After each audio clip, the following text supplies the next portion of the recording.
In a remote part of Russia, there is a forest that is not normal. The trees grow in strange, twisted shapes. Their bark is the wrong color. The ground below is empty, with no small plants or bushes. A deep, chilling silence covers everything here. This place is called the East Ural Radioactive Trace. This poisoned land is a scar on the earth, a warning that something terrible happened. For more than 30 years, the world was not allowed to know what created this silent place. The story was hidden, locked away from sight. To find the truth, we must look at a city that did not exist on any map. It was called Chelyabinsk 40. It was a secret city, built to make weapons. The people who lived there were ghosts to the outside world. They had no street address. Their mail was sent to a post office box number. Their lives, their work, and their secrets were all owned by the government. The city was surrounded by guards and fences, keeping its purpose hidden from everyone.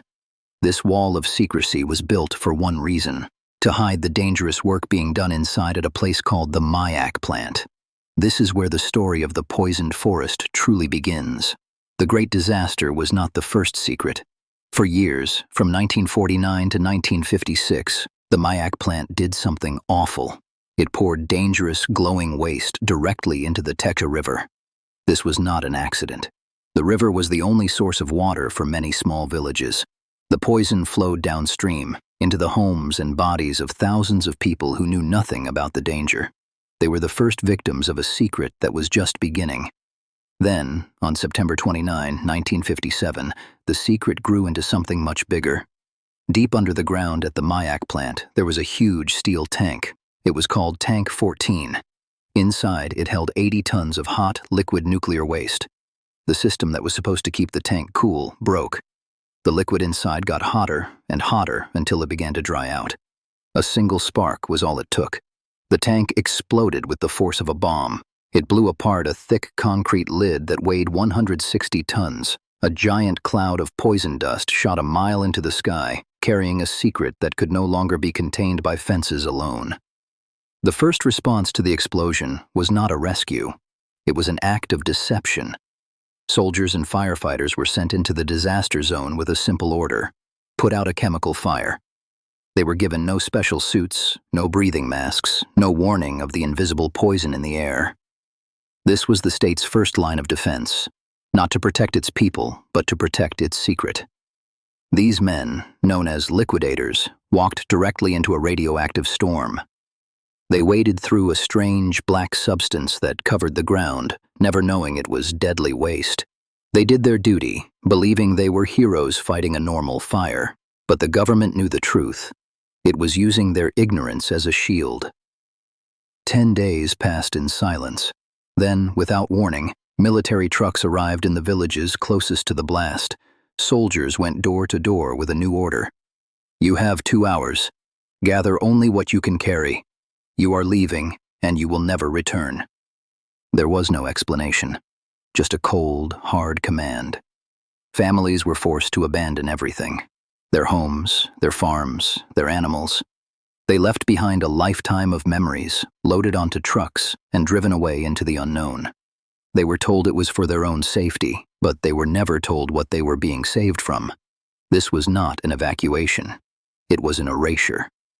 Once the people were gone, the final step began. Bulldozers moved in and leveled the empty villages. Houses, schools, and churches were pushed into giant pits and buried under layers of earth. The names of these places were wiped from every map.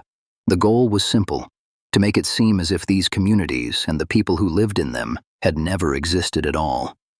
The reason for this extreme secrecy was not just about hiding a mistake. It was about winning a global war of ideas. The year was 1957. The Cold War between the Soviet Union and the United States was at its most tense. Both sides were in a race to build more powerful weapons and to reach space first. To admit a nuclear disaster of this size would have been a catastrophic failure. It would tell the world, and especially America, that the Soviet nuclear program was flawed and dangerous. It would be a sign of weakness at a time when showing strength was everything. The image of a perfect, powerful nation was at stake. So, a decision was made at the highest levels. The health and safety of thousands of citizens were less important than protecting the secret. The truth was a threat to national power. It had to be contained, controlled, and buried, just like the poisoned land itself. This wall of silence was absolute. The evacuated people were moved to new towns and told never to speak of what happened. Doctors were forbidden from writing the word radiation on medical records. Anyone who asked too many questions faced serious consequences. The state used fear to enforce the lie. For more than 30 years, the plan worked. The Kyshtym disaster remained one of the Soviet Union's most protected secrets. While a toxic cloud spread across the land, the world remained completely unaware. A nuclear catastrophe had been hidden in plain sight, a silent warning of what happens when a secret becomes more important than human life. But the secret was not perfect. For years, intelligence agencies in the West saw pieces of the puzzle.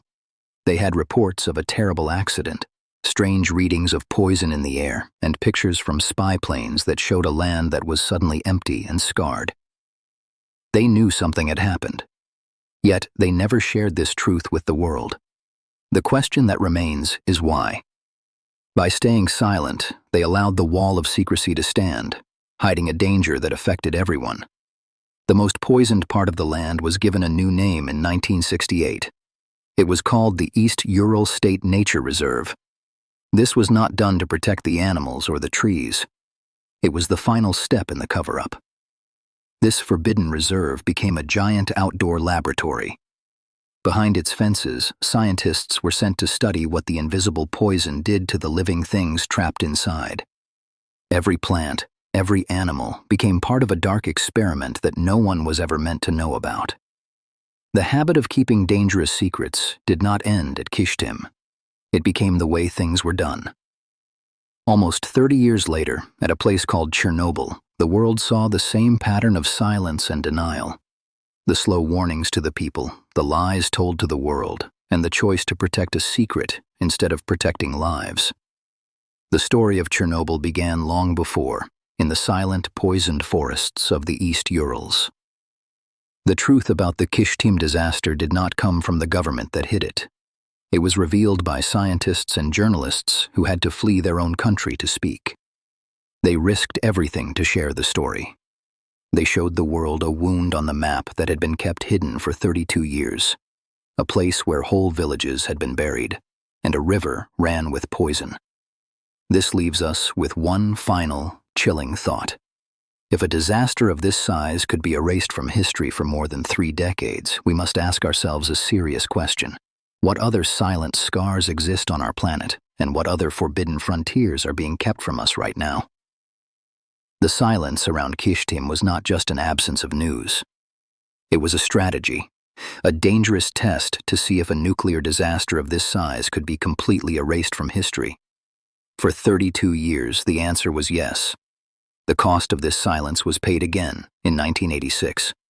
The lessons that could have been learned from the Kyshtym explosion were never shared. And so, the world watched in horror as Chernobyl unfolded, repeating mistakes that had been made and hidden decades before. This weaponized ignorance became a tool. Authorities learned that if you control the maps, the news, and the doctors, you control the truth. The people living near the poisoned land were told they had a mysterious, creeping sickness, but the word radiation was never spoken.